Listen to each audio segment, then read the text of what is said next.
Welcome back. खबरों के सिलसिले को आगे बढ़ाएंगे और आपको बताएंगे ठहरी मीरवा 66 kV ग्रिड स्टेशन में इंडस्ट्रियल फीडर ठहरी मीरवा में सेप्को अफसरान की जानिब से इफ्तिताई तकरीब का इनेकाद किया गया। इफ्तिताई तकरीब में सेप्को के आला अमलदारान, chief engineer SEPCO Mohammad Khan Sohu, project director Tarak Hussain Jari, XEN मियां निजामुद्दीन और दीगर अफसरान ने शिरकत की। सेप्को अफसरान ने मीडिया को बताया कि इंडस्ट्रियल फीडर ठहरी को मुकम्मल सेप्को सखर 5 करोड़ की लागत से अपनी बजट खर्च करके 500 पुलों से कारखानों तक बिजली पहुँचाया है। इंडस्ट्रियल फीडर से पेट्रोल पंप, कारखानों और CNG स्टेशन को बिजली दी जाएगी। इस फीडर से आम घरेलू बिजली इस्तेमाल नहीं की जाएगी। इस फीडर का मकसद ठहरी मीरवा के इलाके के कारखानों की बिजली बंद नहीं की जाएगी। सादकाबाद, कोट सब्जल और संजरपुर में महंगाई के बाद जारी मुर्गी के गोश्त की कीमत में 170 रुपए किलो तक का इजाफा हो गया, जिसके बायस आम आदमी के लिए मुर्गी का गोश्त पकाना ख्वाब बन गया। शहरियों ने हुकूमती वक्त से बढ़ती हुई कीमतों को कंट्रोल करने का मुतालबा किया। इस हवाले से मज़ीद देखते हैं शाहद फरीद की इस रिपोर्ट में। सादकाबाद के नवाई इलाके संजरपुर और कोट सब्जल में आए रोज़ बढ़ती हुई महंगाई से शहरी परेशान दिखाई देने लगे। जहां घी, दाल, चीनी, आटा, मिर्च और दीगर चीज़ें महंगी हैं, वहीं पर मुर्गी के गोश्त की कीमतें आसमान से बातें कर रही हैं। शहरियों का कहना है कि मुर्गी का रेट 180 से 200 रुपये था, अब हमें 70 रुपये किलो फ़रोख्त जारी है। मज़ीद शहरियों का कहना था 370 रुपये हो गया है, जिसकी वजह से हम मुर्गी नहीं ले रहे और गवर्नमेंट से अपील करते हैं कि मुर्गी का रेट कम किया जाए और हम मजबूर होकर सब्ज़ी लेने जा रहे हैं। ज़्यादा होने की वजह से हम सब्ज़ी लेने पर मजबूर हैं, लिहाजा मुर्गी का रेट कम किया जाए। हम गवर्नमेंट से अपील करते हैं मुर्गी का रेट कम किया जाए ताकि गरीब आवाम की क़ुव्वत ख़रीद में आ सके, ताकि वो अपना गुजर बसर और अपना पेट भर सके। इस मौके पर दुकानदारों का कहना था जैसे महंगे होने की वजह से हमारी दुकानदारी पे बहुत असर पड़ा है, दुकानदारी बहुत ज़्यादा कम है, इसलिए हम गवर्नमेंट से अपील करते हैं कि मुर्गी के नर्ख कम किए जाएं। दुकानदारों का कहना था कि मुर्गी पीछे से महंगी होने की वजह से हम भी परेशान हैं और ग्राहक भी परेशान है, और शहरियों ने हुकूमत वक्त से अपील की कि मुर्गी के रेट में कमी की जाए ताकि हम मुर्गी आसानी से ख़रीद सकें।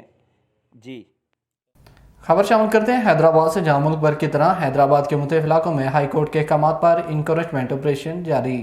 डिप्टी कमिश्नर हैदराबाद फवाद गफार सोमरू की हदायत पर हैदराबाद के मुख्तलिफ इलाके जिनमें कासमाबाद, दुआ रोड, फलफेली नहर, टावर मार्केट समेत ऑपरेशन जारी है। जबकि असिस्टेंट कमिश्नर लतीफ़ाबाद इश्तियाक अहमद मंगी की निगरानी में आटोबान रोड पर इंक्रोचमेंट ऑपरेशन किया जा रहा है। जबकि इंक्रोचमेंट ऑपरेशन में पुलिस की भारी नफरी मुख्तियार कार Latifabad, Shagufta Sheikh, anti encroachment cell बल्दिया, anti encroachment incharge Shakeel Qureshi बल्दिया का दीगर अमला शामिल है। इस मौका पर असिस्टेंट कमिश्नर लतीफ़ाबाद का कहना था हाई कोर्ट के अहकाम पर इंक्रोचमेंट की जा रही है। हम लोगों ने ऐलानात भी करवाए थे, आप अपनी इंक्रोचमेंट खत्म कर दें, बसूरत दिगर गैर कानूनी घरों और दुकानों को मस्मार कर दिया जाएगा। सजावल के नवाही गांव रावलकंड्रा में स्कूल की बिल्डिंग का तमीराती काम तातील का शिकार इलाका मकीन सरापा एहतजाज बन गए। इस हवाले से मजीद जानते हैं बाबूजान सजावली से। जी बाबूजान, आगाह कीजिएगा इस हवाले से क्या तफसीलात हैं आपके पास?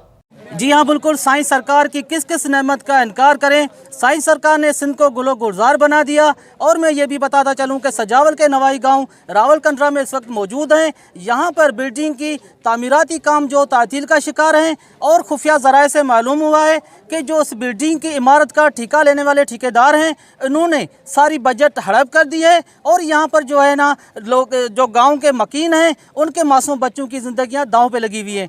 तो इस बारे में यहाँ के मकीन भी मौजूद हैं, उनसे बात करेंगे उनका क्या शिकार है, क्या वजह है। वजह ये है, जो भी ठेकेदार आता है वो रिश्वत लेके खाता है, वो काम बिगड़ ख़राब करके ना चला जाता है। यहाँ के रावलकंड्रा गोट के बच्चे ना 30 साल के बाद ये स्कूल बनना है दोबारा।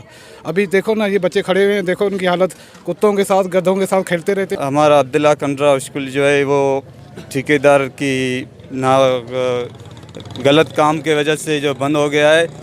इसको पहली मरतबा ये है तो उसका बुनियाद जो है तो पुराने डैमेज बुनियाद पे बिल्डिंग उतार खड़ी की हुई है।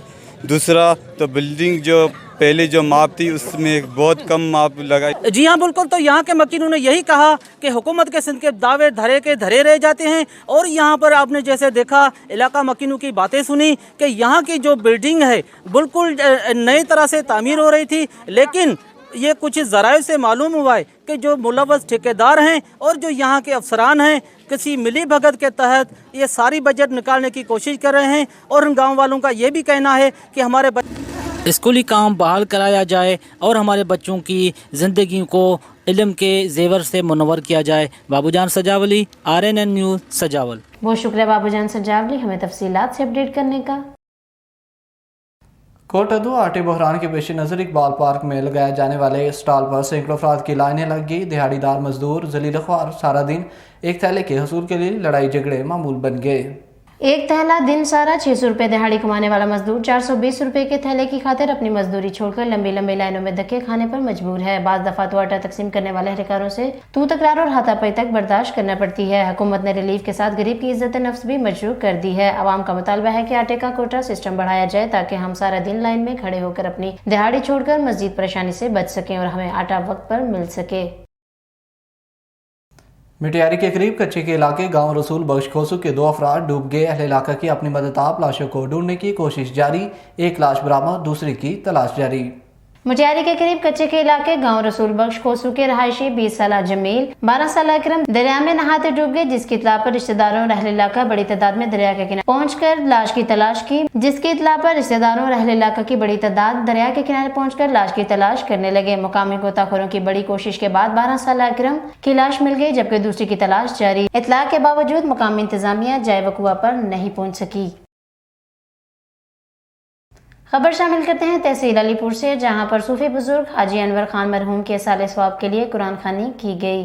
हाजी अनवर खान मरहूम के साहबजादे मरूफ आलम दीन कारी अहमद अली सैदी ने तमाम शुरा का शुक्रिया अदा किया, जबकि तकरीब में ट्रंडा मोहम्मद पनाह से मौलाना कारी मोहम्मद रियाज अहमद खसूसी तौर पर तशरीफ लाए, जबकि इनके अलावा मरूफ नाथां, कारी अब्दुल मालिक, सदर प्रेस क्लब शम्स मदनी खान और दीगर सियासी समाजी शख्सियात ने कसीर तादाद में शिरकत की। नंबरदार सईद अहमद रेहान के बड़े बेटे हुमायूं सईद रिश्ते अज़दवाज में मुंसलिक हो गए। दावत वलीमा की पुरतकल्लुफ़ तकरीब का इनेकाद गनी मैरिज हाल में हुआ, जिसमें सियासी शख्सियात में चौधरी वसीम अहमद आबद, शाह महमूद अहमद, डोगर सर्कल चेयरमैन वाबडा साइम अहमद बुजदार, राना साजिद शौकत, एजाज अहमद जट, राव सईद अंजुम, समाजी और मजहबी शख्सियात की शिरकत और शख्सियात जिनमें राव सईद अंजुम और सईद अहमद रेहान ने मेहमानों को खुशामदीद कहा। मेहमानों ने दूल्हे को जिंदगी के नए सफर के आगाज पर मुबारकबाद पेश की। मेहमानों की तवाज़ा की गई। दोस्त अहबाब समेत अजीज़ो क़ारिब ने हुमायूं सईद के हमरा तस्वीरें बनवाई, तोहफे तोहफ़ पेश की और नेक ख्वाहिशात का इजहार किया। मोहल्ला अजीम शाह खान हॉर में एक घर पर नामालूम अफराद की मुबैना फायरिंग, अहले खाना ने घर के अंदर छुपकर जान बचाई। मुतासरा खातून सलमा बीबी ने मीडिया को बताया कि नामालूम अफराद की फायरिंग से मेरे घर का दरवाजा और दीवारें छलनी हो गई। हमने 15 पर कॉल की तो पुलिस मौके पर आई और गोलियों के होल भी बरामद किए हैं। सलमा बीबी ने कहा कि मेरी जान को खतरा है। DPO रहीम यारहान नोटिस लेकर फौरी मुकदमा दर्ज करके कार्रवाई करें और तहफ़्फ़ुज़ मुहैया करें। यहाँ पर वक्त है कमर्शियल ब्रेक का, हमारे साथ रहिएगा।